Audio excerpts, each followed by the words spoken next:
우리에게는 하나의 소원이 있습니다. 아마 저와 여러분도 동일한 소원일 텐데 그것이 무엇이냐면 하나님께 영광을 돌리는 것입니다. 우리에게 한 가지 소원, 그것은 하나님께 영광을 돌리는데 주님 앞에 쓰임받는 인생이에요. 사업을 하시든 가정에서 자녀를 기르시든 우리가 무엇을 하시든지 간에 하나님 앞에 쓰임받는 인생이 되고자 하는 것이 아마 저와 여러분의 기도 제목이 아닐까 싶습니다. 돈을 많이 버는 것도 하나님 영광 위에 쓰임받기를 원합니다. 내가 건강하게 되는 것도 하나님 앞에 쓰임받기를 원합니다. 내가 직장에서 승진하여서 또 이 일로 인하여서 하나님 앞에 쓰임받기를 원합니다. 대부분의 모든 그리스도인이라면 기도 제목에 가장 우선시 되어지는 것이 있다면 그것은 하나님 앞에 쓰임받는 인생이 아닐까 싶습니다. 저와 여러분도 그런 마음이 있으실 텐데요. 근데 이 하나님께 쓰임받는 것의 두 가지 모습이 성경에 등장하더라고요. 하나님 앞에 쓰임을 받는데 두 가지 모습이요. 첫 번째는 긍정의 모습이고요. 또 하나는 부정의 모습입니다. 쓰임은 받기는 하는데 긍정의 모습으로 쓰임을 받느냐, 부정의 모습으로 쓰임을 받느냐, 성경에 이렇게 두 가지 모습으로 나타납니다.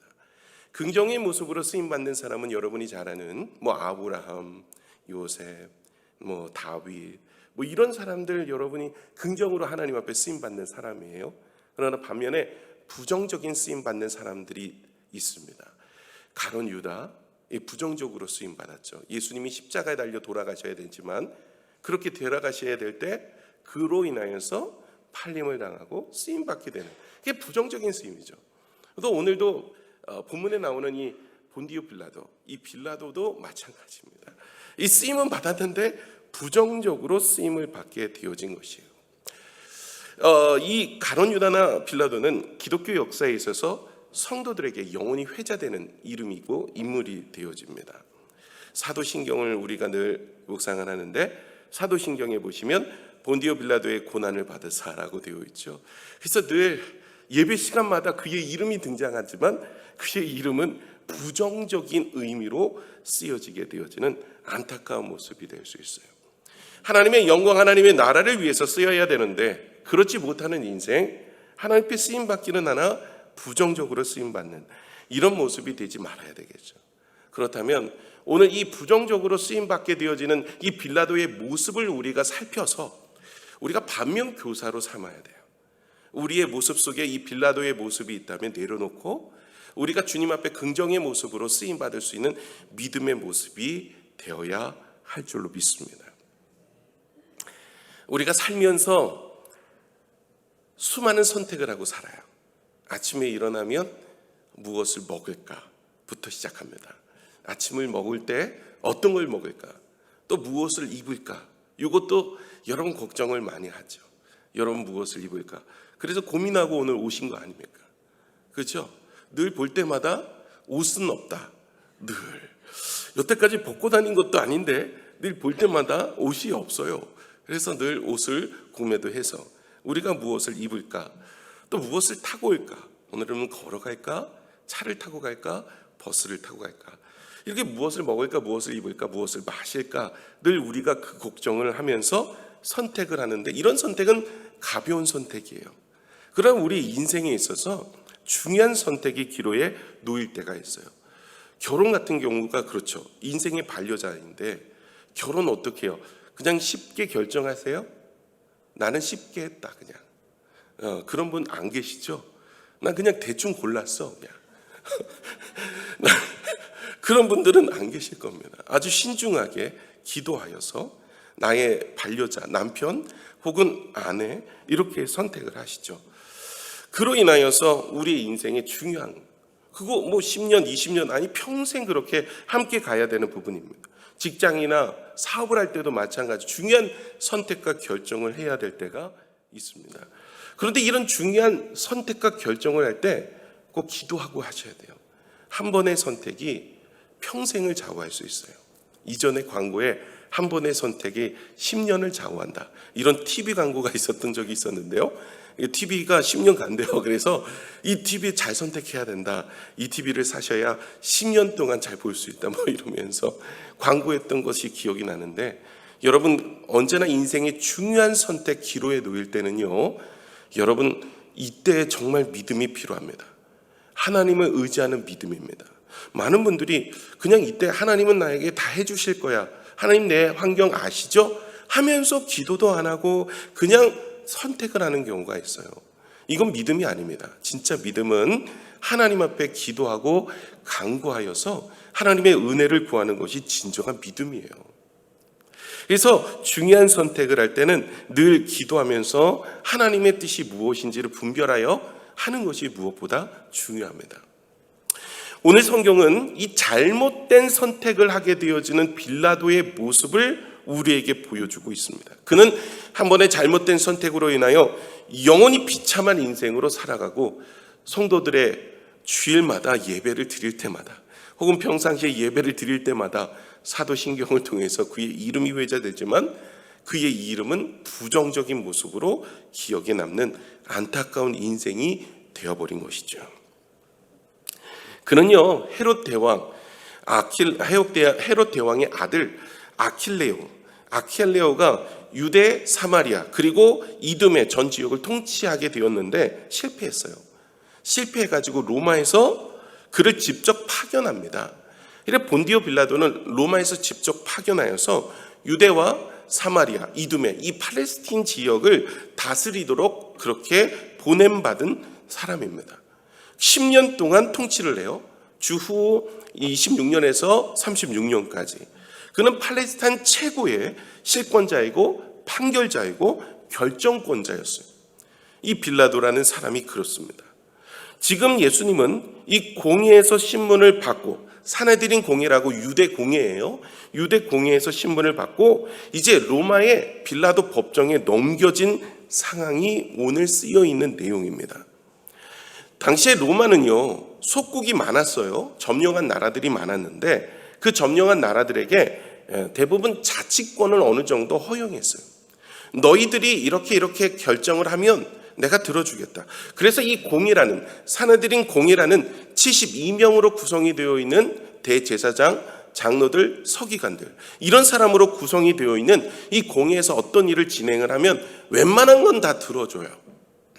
그런데 한 가지만큼은 달랐어요. 그게 뭐냐면 사형에 대한 거예요. 이 사형은 이 공회에서 처리할 수가 없어요. 이것만큼은 이 로마의 법정에 서야 됩니다.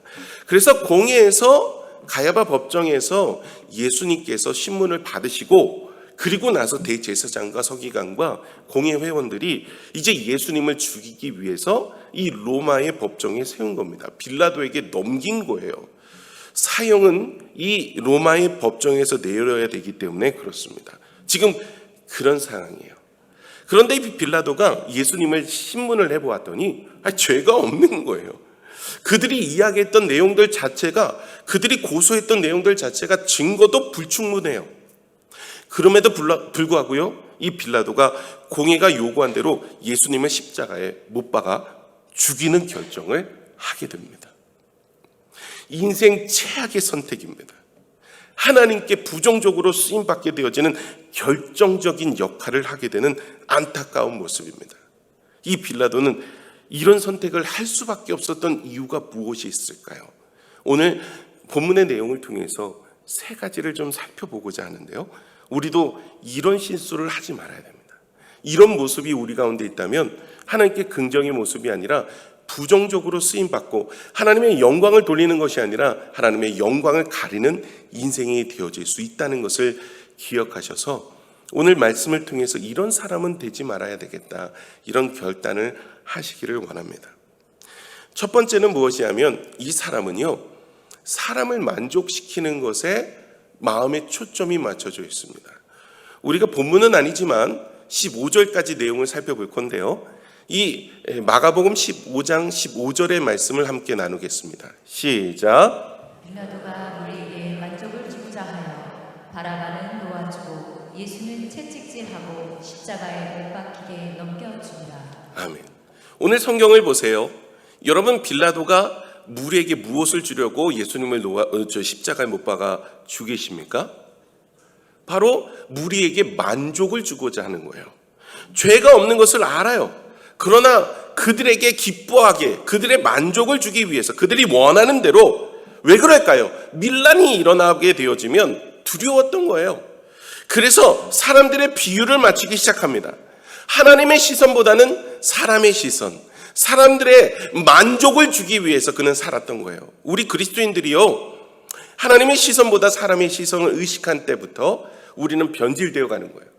하나님의 마음의 만족함보다는 사람의 마음을 만족시키기 위해서 힘쓰다 보면 우리가 하나님의 영광을 가릴 수밖에 없는 인생이 됩니다. 구약 성경에도 이렇게 빌라도처럼 하나님보다 사람의 눈을 의식하는 사람이 있어요. 여러분이 잘 아는 이스라엘 초대왕 사울입니다. 사울이요, 사무엘상 15장에 하나님께서 그에게 은혜를 주셔서 아말렉과의 전쟁에서 승리케 하여 주셨어요. 그 승리는 하나님이 주신 겁니다. 이렇게 승리를 가져다 주고 하나님이 말씀하셨어요. 아말렉의 모든 소유를 진멸하라. 들어가서 좋고 나쁜 것 따지지 말고 다 진멸해라. 이 아말렉은 악한 족속이니 모든 것은 다 진멸해야 된다라고 말씀을 하셨어요. 하나님은 그렇게 해서 승리를 주셨는데 사울은 승리를 받은 그 환경에서 좋은 것들은 취하여 가져옵니다. 하나님의 말씀을 순종하지 않죠. 이것이 걸렸어요. 그런 사무엘이 하나님을 통해서 말씀을 하십니다. 순종이 제사보다 낫고 듣는 것이 수양의 기름보다 낫습니다. 사울이 야훼의 말씀을 버렸기 때문에, 하나님의 말씀을 버렸기 때문에 하나님께서 왕을 버려 이스라엘 왕이 되지 못하게 하실 것입니다.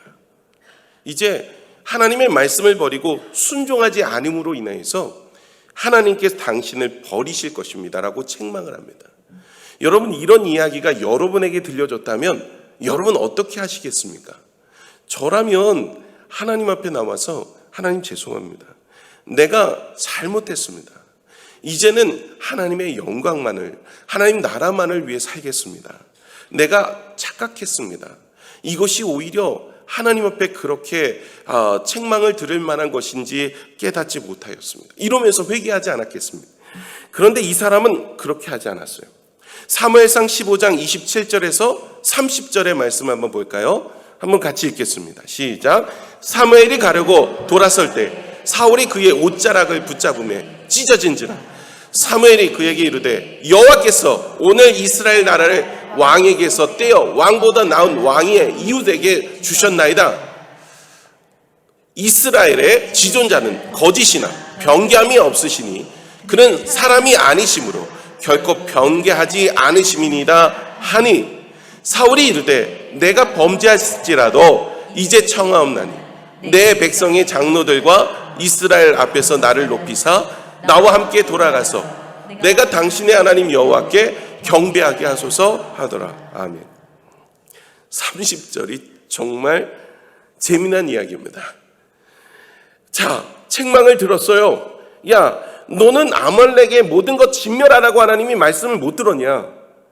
순종이 제사보다 낫고 듣는 것이 수양의 기름보다 낫다. 그로 인하여서 하나님께서 너를 순종하지 않고 하나님 말씀대로 살지 않았기 때문에 너의 나라를 띄어 이방 나라에게 보낼 것이다.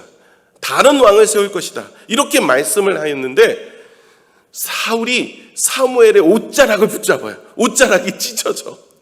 그 정도로 꽉 붙잡습니다. 그리고 회개하는 것 같았는데 그게 아니에요. 30절의 내용이 무엇인지 아세요? 내가 백성들 앞에서 창피함을 주지 말아주세요. 지금 어떻게 이렇게도 매달리니 나를 좀 봐주세요. 이 이야기를 하고 있는 거예요. 회개가 아닙니다. 내가 이런 죄를 졌으면 하나님 앞에 나와서 회개해야 되는데 내 백성들 앞에서, 사람들 앞에서 나 창피 주지 마세요. 나 왕이지 않습니까? 내가 이렇게 매달리고 있으니까 나 정말 창피합니다. 이 체면이 중요한 사람인데 사람들 앞에서 나를 창피 주지는 말아주세요. 그리고 당신의 하나님에게 가서 뭐라고 얘기합니까? 당신의 30절 다시 보여주세요. 30절 다시 보여주세요. 뭐라고? 내가 당신의 하나님 여호와께 경배하게 하소서. 나의 하나님이 아니라 당신의. 벌써 마음이 떠난 인생이에요. 사울이 이렇습니다. 사울 왕은 스스로 왕이 된 게 아니라 하나님이 왕으로 세워주신 거예요. 그가 그렇게 승승장구한 것은 하나님이 그에게 승리를 주셨기 때문에 그렇습니다. 그리고 그는 순종하지 않고 끝내는 그의 인생이 무너졌는데, 그때 한다는 이야기가 회개는 안 하고 내 체면이 있지. 이 체면이 그의 인생의 가장 중요한 핵심이었습니다. 다시 말해 사람의 눈, 사람의 시선, 사람에게 보이는 것이 더 중요한 거예요. 하나님이 지금 어떻게 생각하느냐, 이건 별로 관심 없는 거예요. 지금 사람들이 나를 어떻게 보겠습니까? 그러면 나에게 창피 주지 마세요. 내 체면이 있지. 이러고 있는 거예요. 요즘 퍼플리즘이라는 것의 단어가 유명합니다. 인기 영합주의. 인기로 인하여서 사로잡힌 거죠. 사람들의 평가가 더 중요한 거예요. 사람들의 인기를 끌기 위해서 어떤 것도 하게 되는 거예요. 하나님의 평가보다는 사람들의 평가가 더 중요한 시대가 되어버린 거예요. 저와 여러분도 우리가 어떻게 살아야 될까요? 하나님의 영광, 하나님의 나라는요, 하나님이 주시는 시각으로, 주님의 말씀으로 주님이 원하시는 모습이 무엇인지를 늘 묵상하며 살아야 하지 않겠습니까? 재미난 예화가 있는데요. 어느 식당에 개들이 모여 있었습니다. 그 식당에서 요리를 하고 남은 찌꺼기를 개에게 던져서 그 개들은 그것을 먹고 지내고 있었어요.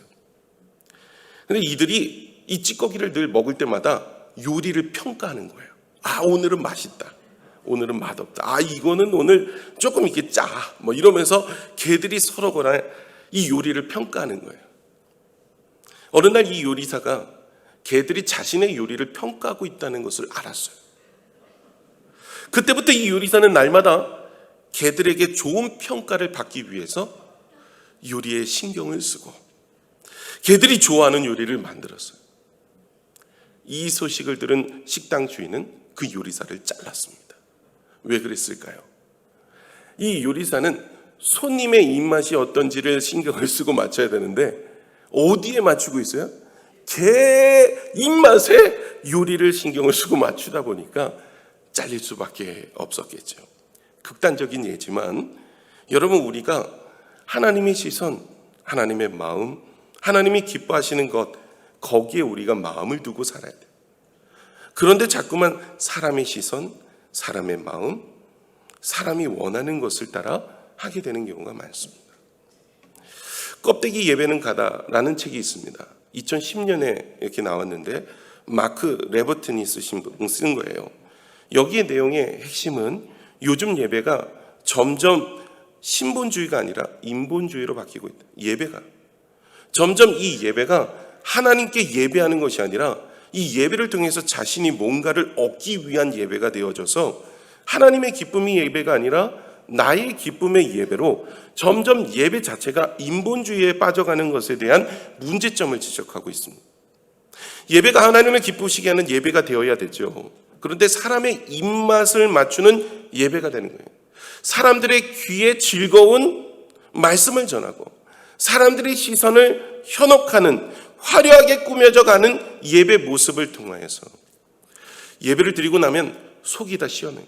뭐 이게 번쩍번쩍 하면서 거기서 막 춤을 추고 고함을 지르고 외치고 돌아가니까 아, 이게 스트레스가 풀려지는 거예요. 아니 무슨 예배가 카바레도 아니고, 그렇잖아요. 그런데 그런 모습이 되어가는 모습으로 바뀌는 거예요. 예배는 우리가 즐겁게 노는 자리가 아니에요. 우리는 예배는 하나님께 영광을 돌리고 하나님 앞에 말씀을 듣고 내 자신을 돌아보고 하나님 앞에 내가 무엇을 결단할 건가 헌신하고 수고하시는 것인데 어느 순간 그렇게 바뀌는 거예요. 제가 지난번 학교 갔다가 캐나다에 잠시 저희 동기 목사님 때문에 올라갔어요. 그 교회 예배를 드리러 갔는데 그 캐나다의 그 목사님, 저희 동기 목사님은 현지인들 교회예요. 현지 캐나다 교회 아주 큰 교회인데 예배 한번 드려보라고 해서 올라갔어요. 예배를 드리는데 이게 예배인지 세미나인지를 모르겠어요. 예배 자체가 예배를 드리고 났는데 예배 같지가 않은 거예요. 우리가 알고 있는 뭐 이런 게 아니라 찬양을 부르다가 갑자기 이제 말씀을 듣는다 그랬는데 그날 또 간증자가 나왔어요. 간증자가 나와가지고 그 말씀을 그냥 자기 나름대로 경험을 해석하는 거예요. 말씀 속에 하나님이 무엇을 말씀하고 있는지에 대한 것은 별로 관심 없고, 이 말씀이 나에게 이 적용점 부분들을 너무 크게 확대하다 보면 이게 성경이 무엇을 이야기하고 있는지를 놓치는 경우가 생겨요. 내 마음에 평안이 왔다는 거예요. 내 마음에 기쁨이 있다는 거예요. 내가 미워하고 시기하고 다투는 내 마음 속에 가정의 불화, 직장에서의 불화, 삶에서 불화, 이런 일들이 내 안에 있었는데 말씀을 통해서 내가 어떻게 해결해야 돼, 이런 간증을 하고 있는데, 이건 뭐 간증인지 세미나인지 잘 몰라요. 성경 내용도 일반인이 와갖고 그렇게 예배를 드리는 거예요. 이게 뭐 오후 예배도 아니고 그냥 낮 중요한 예배 시간이에요. 그러고 나서 끝났어. 목사님이 청바지 입고 반팔티 입고 올라오셔가지고 청바지도 약간 찢어졌어.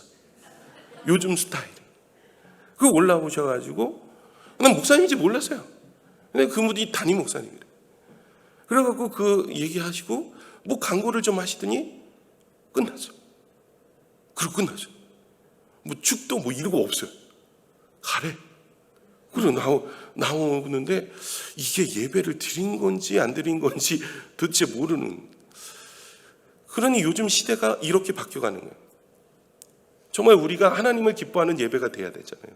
하나님이 무엇을 요구하시는지 우리가 거기에 초점을 맞추고 하나님께 기쁨이 되어야 됩니다. 저도 교회를 이렇게 이끌어가면서 여러분의 소리도 들어야 돼요. 그러나 무엇보다 하나님의 음성의 길을 열고 하나님이 무엇을 원하실까, 여기에 초점을 맞추고 힘쓰고 있습니다. 날마다 기도하고 있어요. 대중의 소리가 이것이 맞는 건 아니에요. 하나님의 음성을 따라 살아가는 것이 중요한 것 아니겠습니까? 이번에 제가 미국 다녀오면서 교수님 통해서 한 교회의 이야기를 들었는데 참 가슴 아픈 일이 있었습니다. 미국에 한 교회가 있었어요. 그 교회에서 목회자 부부가 목회를 하다가 남편 목사님께서 돌아가셨어요. 갑자기 사고로. 여자분 혼자 남았는데 그 교단은 남자 여자 목사를 다 세우는 교단입니다. 우리나라도 그런 교단이 있지만 저희 교단은 아직까지 여자 안수는 하지 않습니다만은 이게 여자분이 목사님이 되시는 교단들이 있어요. 남자 목사님이 이제 먼저 돌아가시니까 아내 목사님께서 이제 그 교회를 지켜서 목회를 하시는 거예요. 그러다가 결혼한다는, 목사님이 결혼하신다는 소식이 들린 거예요. 그 여자 목사님이 이제 결혼한. 그런데 그 대상이 누구냐면 그 교회 여자 성도예요.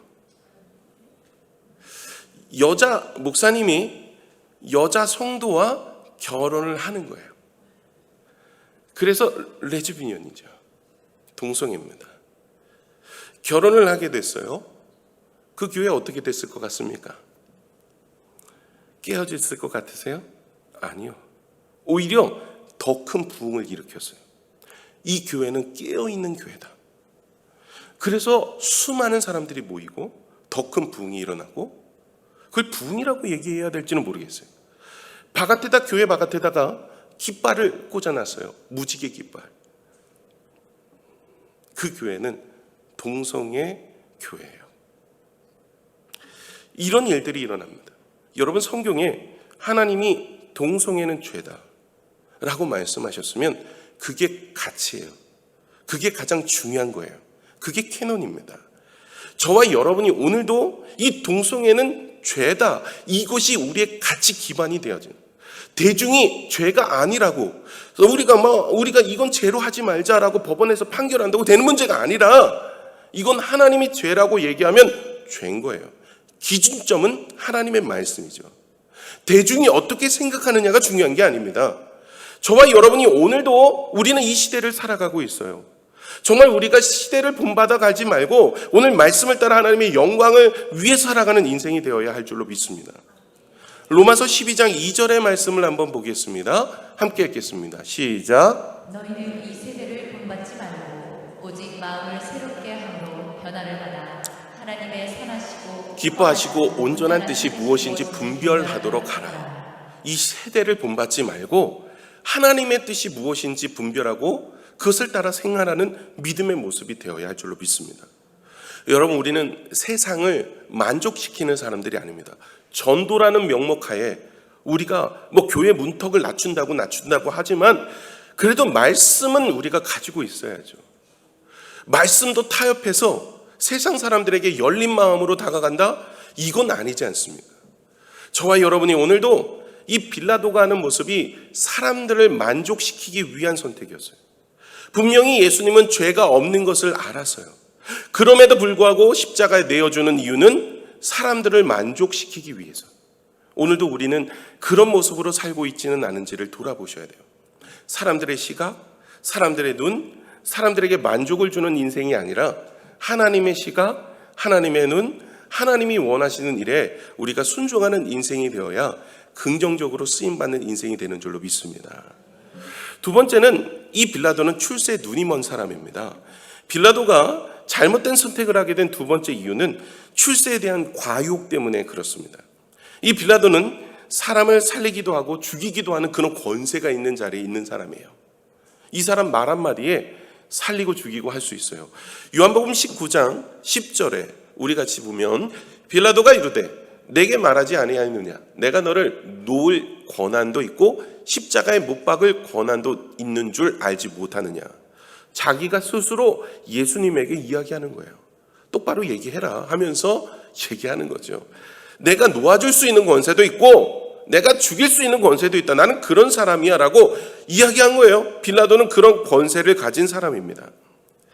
백성들에게도 선택의 기회를 줬어요. 마태복음 27장 17절입니다. 우리 보면 그들이 모였을 때 빌라도가 물어 이르되 너희가 내가 누구를 너희에게 놓아주기를 원하느냐 바라바냐 그리스도라 하는 예수냐 하니 둘 중에 선택을 하라는 거예요. 당시의 명절, 지금 6월절이거든요. 6월절에는 사면을 해줄 수 있는, 한 사람을 사면해 줄 수 있는 그런 유래가 있었어요. 규례가 있어서 한 사람을 내가 너에게 사면해 주겠다. 왜 이렇게 이야기했냐면 이 빌라도가 그 대제사장들이 시기하여 넘겨준 걸 알았기 때문에 그래요. 그래서 그 부분들을 알기 때문에 백성들에게 따로 물은 겁니다. 그러나 이 백성들도 이 공회원들이 매수를 내가지고 사람들을 매수했어요. 지금 신문이 언제 하고 있는 신문이냐면 새벽 6시에서 8시 사이에 신문을 하고 있는 거예요. 그러니 그 시대에, 그 시기에, 그 시간에 누가 나와서 그것을 관전하겠냐는 거예요. 그것은요 다 매수당한 사람들의 무리들이 와서 관전을 하고 있는 거예요. 그러면서 누구를 놓아주었으면 좋겠느냐? 바라바냐? 아니면 예수냐? 둘 중에 선택을 하라. 이렇게 이야기를 해요. 근데 이 바라바라는 사람은 누구냐면 7절을 한번 볼까요? 오늘 마가복음 15장 7절 시작. 밀란을 꾸미고 그 밀란 중에 살인을 체포된 자 중에 바라바라는 자가 있는. 이 바라바는요 밀란을 일으킨 자예요. 가장 어떻게 보면은 빌라도에게도 치명적이고 이 로마의 정부에게도 가야바에게도 이 사람은 반란을 일으킨 사람이에요. 그리고 그 반란 중에 살인까지 했어요. 이 사람 완전히 정치범이에요. 이 사람 완전히 어떻게 보면 가장 악질 중에 악질인 사람인데 이 가이사에게도 반역한 사람인데 오히려 공회원들은 이 사람들을 놓아주라, 이 바라바를 놓아주라는 것입니다. 예수를 붙잡아 죽이고. 사실은 이 공회원들은 이 바라바를 원했던 거죠. 자기 편에서. 이 폭력으로든 어떻게든 밀란을 일으켜서 이 로마로부터 해방당하기를 원하였던 것이고 예수님은 힘없이 붙잡혀 있으니까 이런 메시아는 난 원치 않는다. 어찌 보면 예수님보다도 바나바를 더 원했던 모습이 아닌가 싶어요. 빌라도는요 이 유대인들의 말을 들어준 이유가 오늘 27절에 마태복음 27장 24절에도 이렇게 나오죠. 빌라도가 아무 성과도 없이 도리어 밀란이 나라는 것을 보고 이 밀란이 날까 싶어갖고 죄도 없는데 아무 연고도 없는데 그냥 풀어준 거예요. 밀란이 나게 되어지면 오히려 자신의 이 정치 경력에 큰 오점이 되어지기 때문에 그렇습니다. 요한복음 19장 12절을 같이 한번 읽을까요? 시작. 이러함으로 빌라도가 예수를 놓으려고 힘썼으나 유대인들이 소리질러 이르되 이 사람을 놓으면 가이사의 충심이 아니니이다. 무릇 자기를 왕이라 하는 자는 가이사를 반역하는 것이니이다. 여기 밀란이 나르는 것을 보고 풀어주려고 그랬어요. 요한복음은 더 자세하게 나와요. 사람들이 뭐라고 얘기합니까? 이 사람을 놓아주면 가이사의 충신이 아니다라는 거예요. 예수님을 놓아주면, 아니 그럼 바라바를 놓아주면 충신입니까? 야, 이 충신이 아니다라는 거예요. 예수님이 이 반란을 주도했다라는 겁니다. 그러니 놓아줘야 된다. 이 예수님은 죽여야 된다. 이 사람 절대 놓아주면 당신 이 가이사의 충신이 아니다. 이 말 한마디에 그는 예수님을 십자가에 못 박아 죽여버립니다. 그의 인생의 빨간 버튼이 무엇일까요? 가장 중요한 인생의 핵심 가치는 출세였어요. 그렇기 때문에 사람들이 가이사의 그 마음을 알아서 당신은 충신이 아닙니다. 예수님 놓아주면. 이러면서 예수님을 십자가에 달려 죽게 만든 것이죠. 죄가 없는 예수님을 죽이는 것보다 자신의 자리가 더 중요했던 것이 이 빌라도의 모습이었죠. 보통은요, 이 총독으로 파견이 되어지면 5년, 길게는 6년이래요. 그런데 지금 몇 년 동안 그가 통치했냐면 무려 10년입니다. 그 10년의 통치 기간은 역사상 없대요. 이 사람밖에 없어요. 그 정도로 이 사람은 이 요세푸스에 의하면요, 잔인한 총독이었고요, 지나치게 로마 정부에 아부하는 사람, 그리고 황제 숭배를 강요했던 사람이에요. 그러니까 아부와 이런 모든 것들을 통해서 자신의 인생의 출세를 위해서 살아갔던, 출세를 위해서라면 무엇이든지 하기를 위해서 아부도 출세욕, 처생술 이러면서 10년 동안, 그러다가 한 사건이 일어나서 사마리아 지역에서 그가 강하게 이것을 하다가 대량 학살이 일어났어요. 이 이후로 로마에 소환이 되었어요. 로마로 소환이 되어지니까 자기 정치 인생은 끝났다라는 생각으로 그는 그 길로 자살을 합니다. 그의 인생이 그렇게 끝나버린 거예요. 지금까지도 많은 그리스도인들에게 입에 오르내리는 인생이 되어진 거예요. 출세 눈이 멀어서 죄가 없으신 예수님을 내어준 빌라도를 보면서 우리가 이 땅에서 하나님의 영광, 나의 출세를 바꾸며 살아가는 인생이 되지 말도록 힘써야 할 줄로 믿습니다. 한국에 슈바이처라는 분이 계십니다. 한국에 작은 예수라는 분이 계세요. 장기려 박사입니다. 그는 평생 소외된 가난한 사람들을 위해서 자신의 은사를 가지고 나눴어요. 평생 한번 아파도 병원을 갈 수 없는 사람들이 있더래요, 그 당시에. 그래서 그 사람들을 위해서 그는 헌신하겠다라고 생각하면서 의사가 됩니다. 돈과 사육을 멀리하고요, 마지막까지 그 어려운 사람들을 위해서 최선을 다합니다. 그는요, 북한에 있다가 남한으로 이렇게 넘어온 사람이에요. 자녀와 아내를 두고 넘어왔어요. 1985년 남북 삼봉을 주선을 하는데 정부에서 주선을 했어요. 그런데 이분이 거절을 합니다. 아내와 자녀에게 대한 그리움도 있었지만 자기만 축복받는 것이 죄스러워 만나지 않겠다. 그리고 평생 혼자 살았대요. 서울의대 전신인 경성의대 수석 졸업을 하고 국내 최초로 간 절개 수술 성공시킨 최고의 의사였어요. 청십자 의료보험조합을 만들어서 가난한 사람들을 치료하고 그들을 돌아보는 일에 평생을 바친 사람입니다. 충원 이광수의 소설의 사랑의 주인공인 이 안비네라는 실제 인물이 바로 이분인데, 이 충원 이광수 씨가 이분을 만날 때 당신은 성자 아니면 바보요라고 말할 정도로 그는 그렇게 살았대요. 이 장 박사님이 마지막 돌아가실 때 이렇게 이야기하셨대요. 나는 의사로 기억되기보다 주님을 섬기다 간 사람으로 기억되기를 원합니다.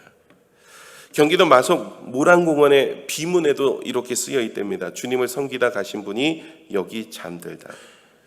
그는 평생 어려운 사람들을 위해서 섬기고 봉사하고 헌신했어요. 수많은 상을 받았어요.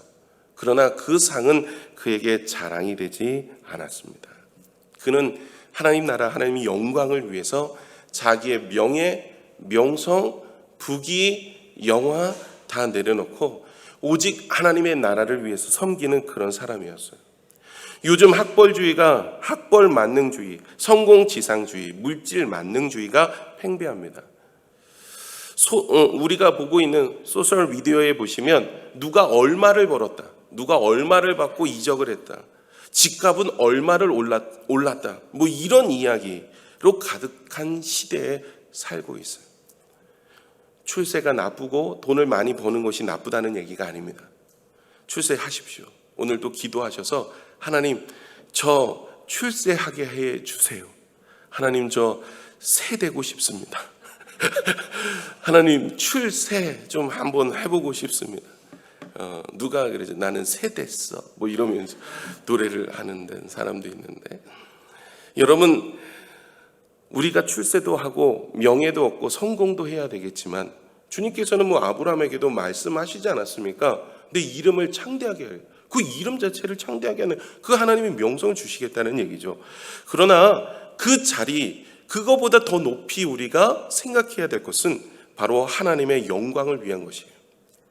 오늘 우리가 영상을 통해서도 우리가 보신 것처럼 자신의 유명세 혹은 돈보다는 하나님의 나라를 위해서 맥주 광고를 포기하고 그 위약금까지 물면서 포기하면서 하나님의 뜻이 아니라면 내가 돌아가는 길이라 할지라도, 손해보는 길이라 할지라도 그 길을 선택하겠습니다. 이런 거예요.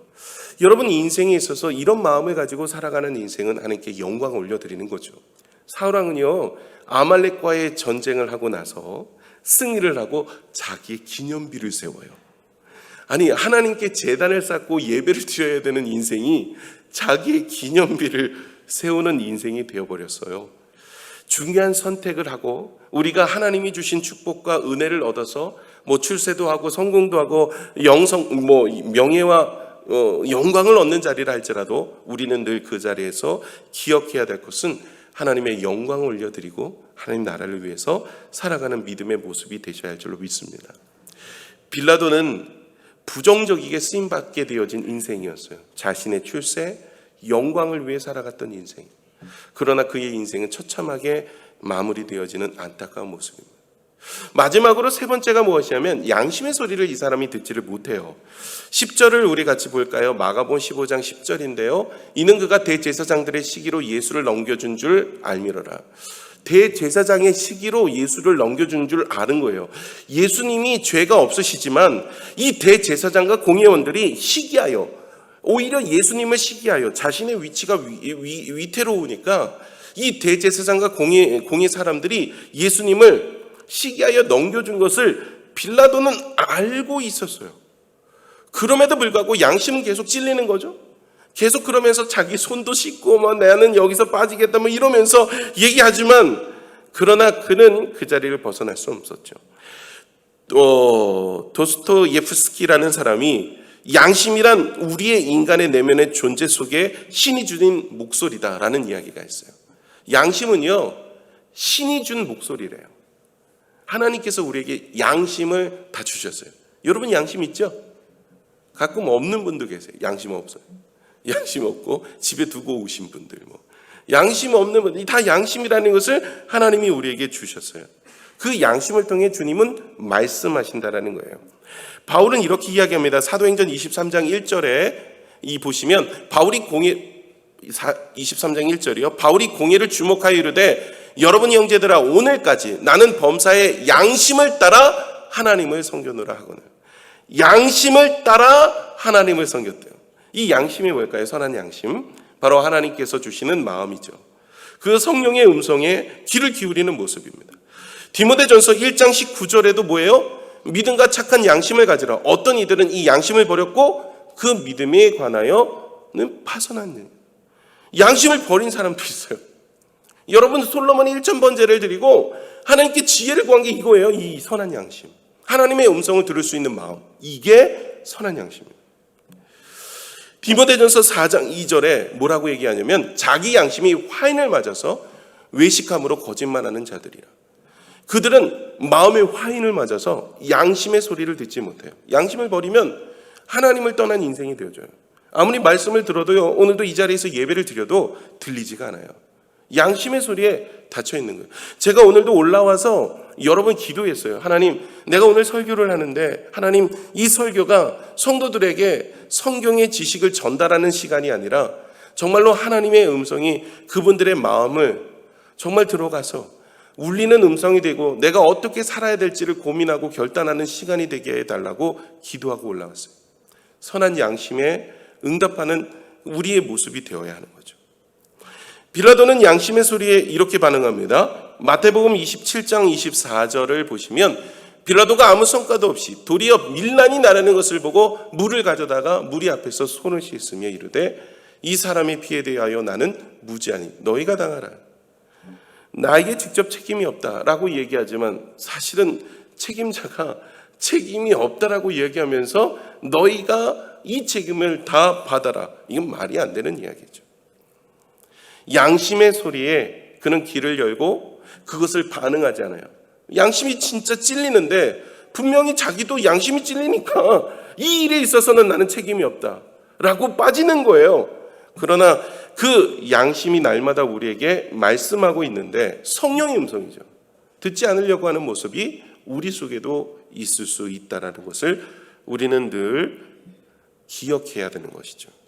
성령께서 오늘도 저와 여러분의 마음에 양심이라는 것에 말씀하십니다.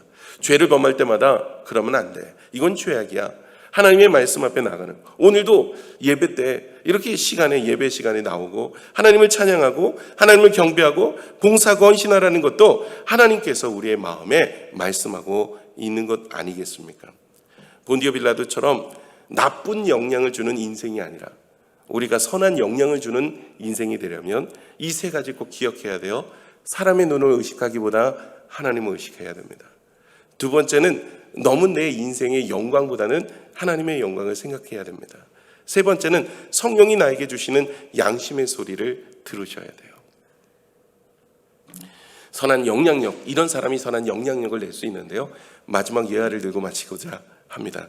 1999년 4월 20일 날 미국 콜로라도주 덴버의 콜럼바인 고등학교에 총격 사건이 일어났어요.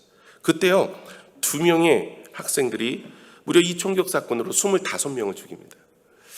이때 상처를 입고 간신히 살아난 박진아 양, 우리나라 아이인데요. 증언에 의하면 한 학생이 떨고 있는 학생에게 다가가서 너 교회 다녀? 라고 물었대요. 다닌다 라고 얘기하면 쏴 죽이는 거예요. 더 USA 투데이라는 그 잡지 기사에 그 당시에 이런 제목이 기사가 실렸어요. 17살 먹은 소녀의 마지막 말이 그리스도인들을 감동시키고 있다. 이런 제목의 글이었어요. 그 2명의 용의자는요, 불량 서클에 가입된 마피아 단원이었습니다. 학생인데도. 총으로 이 사건을 일으키게 되어지는데 그 학생들이 25명의 아이를 죽여요. 그런데 죽일 때 가서 총구리를 대고 이렇게 이야기하는 거예요. 너 하나님 믿냐? 이걸 믿는 거예요. 그때 캐시라는 소녀가 나는 하나님 믿어요. 총을 더 가까이 겨누면서 얘기하는 거예요. 하나님 없단 말이야. 그랬더니 이 캐시라는 소녀가 하나님은 살아계십니다. 당신도 하나님의 길을 따라 가야만 합니다. 이렇게 이야기하니까 그 범인이 총을 쏴 죽여버린 거예요. 이 이야기가 주변의 증인들로 인하여서 퍼져나가기 시작합니다. 그 당시에 이 미국의 10대 크리스천들이 티에 나는 하나님을 믿어요 라는 그 티를 입고 전도하기 시작했어요. 그리고 그 운동이 일어나서 수많은 10대들의 모임들이 은혜가 있었고 나는 하나님을 찬양하고 하나님을 믿습니다 라는 오히려 이 캐시라는 이 용기에 있는 그리스도인의 그 고백. 그는 비록 총에 맞아 죽었지만 그러나 그는 하나님은 지금도 살아계시다라는 믿음의 확신. 내가 죽으면 죽어도 내가 하나님을 부인하지 않겠다는 그 믿음의 고백이 모든 사람들에게 크리스찬들의 양심에 감동을 주어서 선한 영향력을 내게 되어집니다. 여러분, 우리가 이 땅에 살면서 선한 영향력을 낼 것인가, 아니면 빌라도처럼 부정적인 영향력을 내며 살아갈 것인가? 저와 여러분이 오늘도 주님 앞에 서서 오늘 예배 끝에 결단하고 돌아가는 귀한 시간이 되어지기를 소망합니다. 기도하겠습니다.